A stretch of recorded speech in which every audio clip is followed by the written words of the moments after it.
আহ, কতদিন হয়ে গেল মানুষের মাংস খাই না। যাক, ভালোই হলো, জঙ্গলের শেষ পর্যন্ত একটা মানুষের বাচ্চা খুঁজে পেলাম। এবার এটাকে খুব আয়েশ করে খাওয়া যাবে। কি ব্যাপার নেকড়ে, ওকে ছেড়ে দে বলছি। ও হলো বনলতা, ওকে আমি চিনি, ওকে ছেড়ে দে। আরে বাবা, এই পরীটা খুব শক্তিশালী, আবার এখানে ঠিক চলে এসেছে। না না, ও আমার কোনো ক্ষতি করতে পারে। এভাবে হা করে দাঁড়িয়ে আছিস কেন? বললাম না এখান থেকে চলে যা। আমি এখান থেকে চলে যাচ্ছি। আর নাও, এই বাচ্চাটা আমি তোমার কাছে দিয়ে গেলাম। আরে বাহ, কি অপূর্ব দেখতে তুমি বনলতা। তোমার মা আমার খুব ভালো বন্ধু ছিল। মারা যাওয়ার পর এখন তোমাকে দেখাশোনা করার মতো পৃথিবীতে আর কেউ নেই। তোমাকে নিয়ে আমি কি যে করি বলো তো। এই রাজ্যে তো তোমার ঠাঁই হবে না, কারণ তুমি মানুষ। এর চেয়ে বরং আমি তোমাকে নদীতে ভাসিয়ে দেব। নিশ্চয়ই কোনো সুহৃদয় ব্যক্তি তোমাকে খুঁজে পাবে।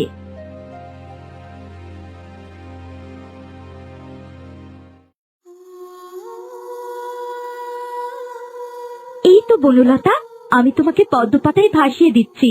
এই পাতায় ভাসতে ভাসতেই তুমি তোমার নতুন বাবা মাকে খুঁজে পাবে। আর তোমার হাতে আমি তোমার নাম লিখে দিয়েছি। এবার থেকে তোমাকে কেউ আর অন্য নামে ডাকবে না। তোমার নাম হলো বনলতা।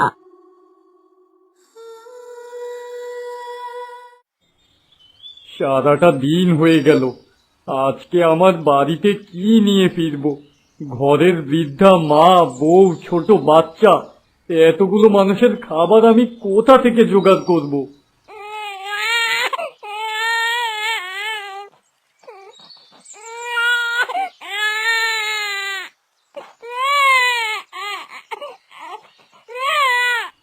আরে, নদীর পাড় থেকে একটা শিশুর কান্নার আওয়াজ আসছে।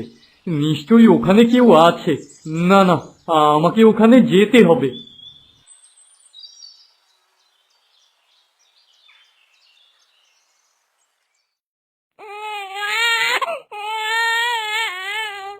ওই তো, ওই তো একটা ছোট্ট বাচ্চা পদ্ম পাতায় ভেসে ভেসে নদীর পাড়ে এসে পৌঁছেছে। আহারে, কি মায়াবী মুখ! যাই, বাচ্চাটাকে আমি কোলে তুলে নিই। কিন্তু এই বাচ্চাটার বাবা মা কোথায়? তাদেরকে তো কোথাও দেখতে পাচ্ছি না। যাই হোক না কেন, এই বাচ্চাটাকে আমি বাড়িতে নিয়ে যাব। বনে অনেক ভয়ঙ্কর প্রাণী আছে, ছোট্ট বাচ্চা ফেলে রেখে গেলে ওরা যে ওকে নিয়ে যাবে।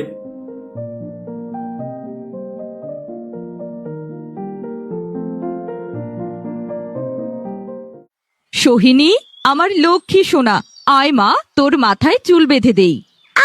কতবার বলেছি আমাকে বিরক্ত করো না। তুই বাচ্চা মেয়ে, তোকে কতবার বলেছি মার সাথে এভাবে কথা বলবি নে। এই বুড়ি, শুধু শুধু চেঁচিও না তো। তোমার কথাই আমার একেবারে মাথা ধরে যাচ্ছে। শাশুড়ি মা, আপনি কেন শুধু শুধু আমার মেয়েটাকে রাগিয়ে দিন বলুন তো? ওর এখন মন খারাপ, চুপচাপ বসে আছে।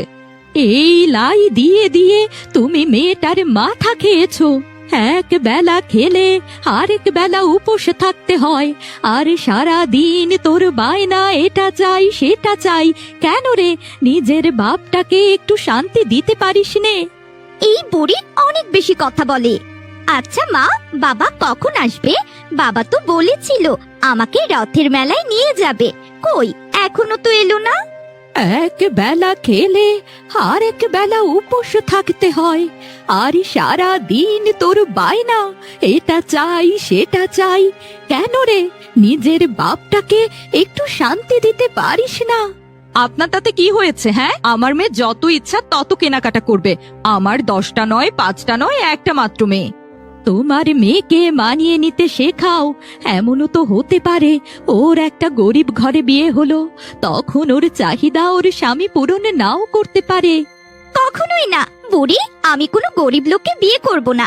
আমি বিয়ে করব এই রাজ্যের রাজকুমারকে। দেখলেন তো মা, আমার মেয়ের নজর কত উঁচু। দেখবেন সত্যি সত্যি একদিন রাজকুমারের সাথে ওর বিয়ে হবে। কমলা, ও কমলা, কোথায় গেলে? এই দেখো, আমি সাথে করে কাকে নিয়ে এসেছি। কি ব্যাপার, এটা কি? বাচ্চা আবার কোথায় পেলে? দেখে তো মনে হচ্ছে মানুষের বাচ্চা।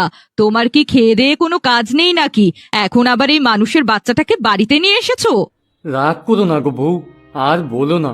নদীর ধারে বাচ্চাটা অসহায়ভাবে পড়ে কাঁদছিল। আমি আমার নিজের চোখের পানি আর সামলাতে পারলাম না, তাই তো বাচ্চাটাকে বাড়িতে নিয়ে এলাম। এখন থেকে ও আমাদের ছোট মেয়ে। ছোট মেয়ে মানে? না না, এই বাড়িতে একটাই মেয়ে, আর এটা হলাম আমি। এই বাড়িতে ওকে কিছুতেই থাকতে দেব না। তোমরা চুপ করো।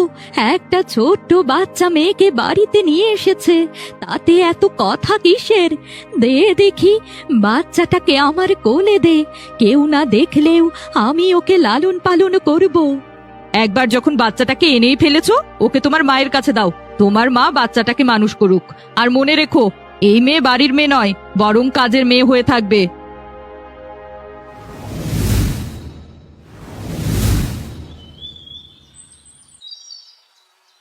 এই বনলতা, চলো, আমাদের দেরি হয়ে যাচ্ছে। অনেকক্ষণ আগে বাড়ি থেকে বের হয়েছি। আমাকে আর কিছুক্ষণ এখানে থাকতে দাও। এই চমৎকার সকাল, বাড়িতে যেতে মন চাইছে না। না না, এখানে থাকতে হবে না বনলতা। তোমার মা এমনিতেই তোমাকে দুচোখে সহ্য করতে পারে না। যদি সে দেখে তুমি দেরি করে বাড়ি ফিরেছো, তোমার উপর দারুণ রেগে যাবে।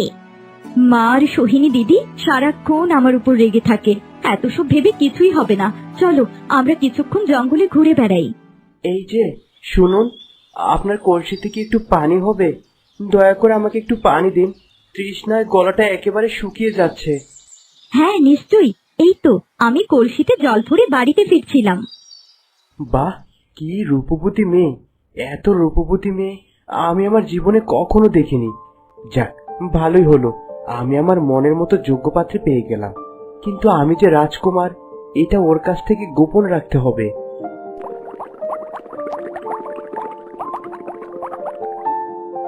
আচ্ছা, আপনি কে বলুন তো? এই রাজ্যে আপনাকে আগে কখনো দেখিনি।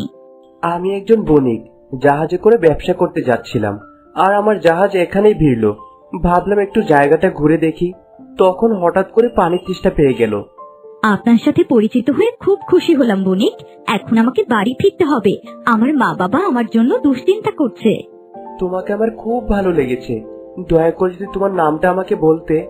আমার নাম বনলতা। বনলতা, খুব সুন্দর নাম। বনলতা, তোমাকে প্রথম দেখাতে আমি খুব ভালোবেসে ফেলেছি। আমার বাবা মা অনেকদিন ধরে আমার জন্য পাত্রী খুঁজছে। যদি তোমার কোনো আপত্তি না থাকে, আমি তোমাকে স্ত্রী হিসেবে গ্রহণ করতে চাই। আমার বিয়ের ব্যাপারে আমি কিছুই জানি না। যা জিজ্ঞেস করার আমার বাবা মাকে জিজ্ঞাসা করুন। আমার বাড়ি কাছেই। এখন আমাকে বিদায় দিন। তুমি আমার মন কেড়ে নিয়েছো বনলতা। প্রথম দেখাতেই তোমাকে এতটা ভালোবেসে ফেলবো ভাবতেও পারিনি। ঠিক আছে, যত তাড়াতাড়ি সম্ভব তোমার বাড়িতে আমি বিয়ের প্রস্তাব নিয়ে যাব।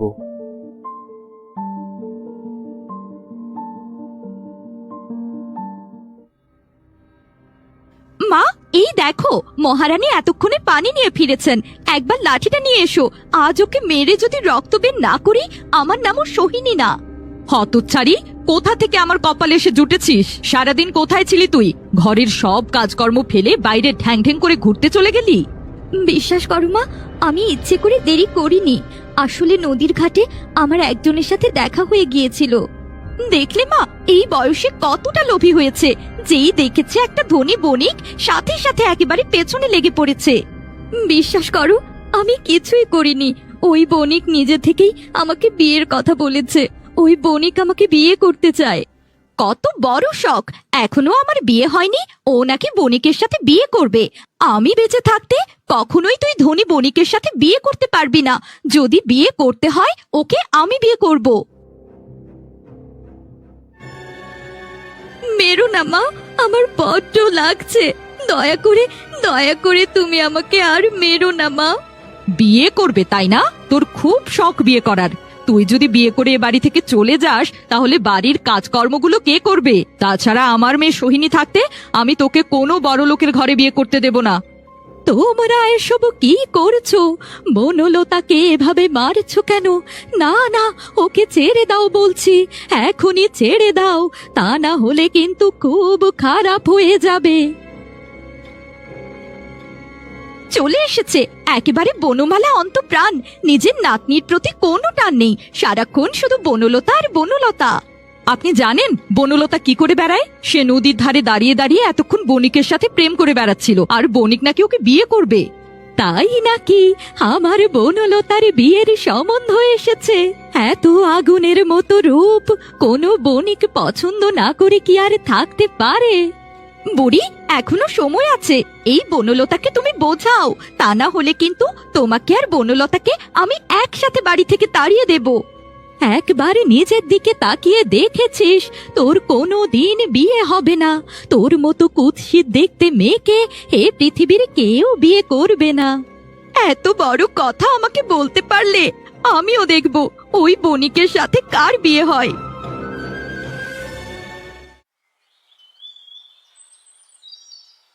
আজ আর কিছুতেই বাড়ি ফিরবো না। এত অন্যায় অপমান আমি আর নিতে পারছি না। প্রয়োজন হলে যেদিকে দু চোখ যায় সেদিকেই চলে যাব।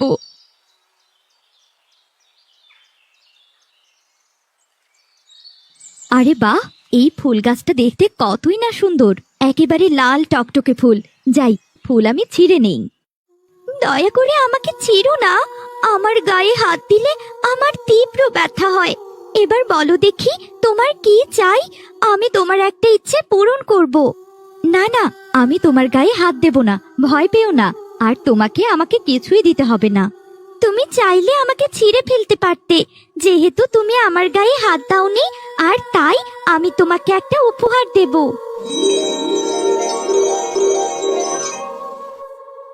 এ কি করে সম্ভব? আমার গায়ে এতগুলো গয়না কোত্থেকে এলো? নাও বন্ধু, এ আমার তরফ থেকে তোমার জন্য উপহার। আসলে আমি কোনো সাধারণ ফুল গাছ নই, একটা সাধু আমাকে মন্ত্র বলে এখানে পুঁতে রেখেছে, আর তাই আমি একটা জাদুর গাছে পরিণত হয়েছি। এই গয়নাগুলো নিয়ে তুমি বাড়ি ফিরে যাও, তোমার বিয়েতে সোনাগুলো কাজে লাগবে।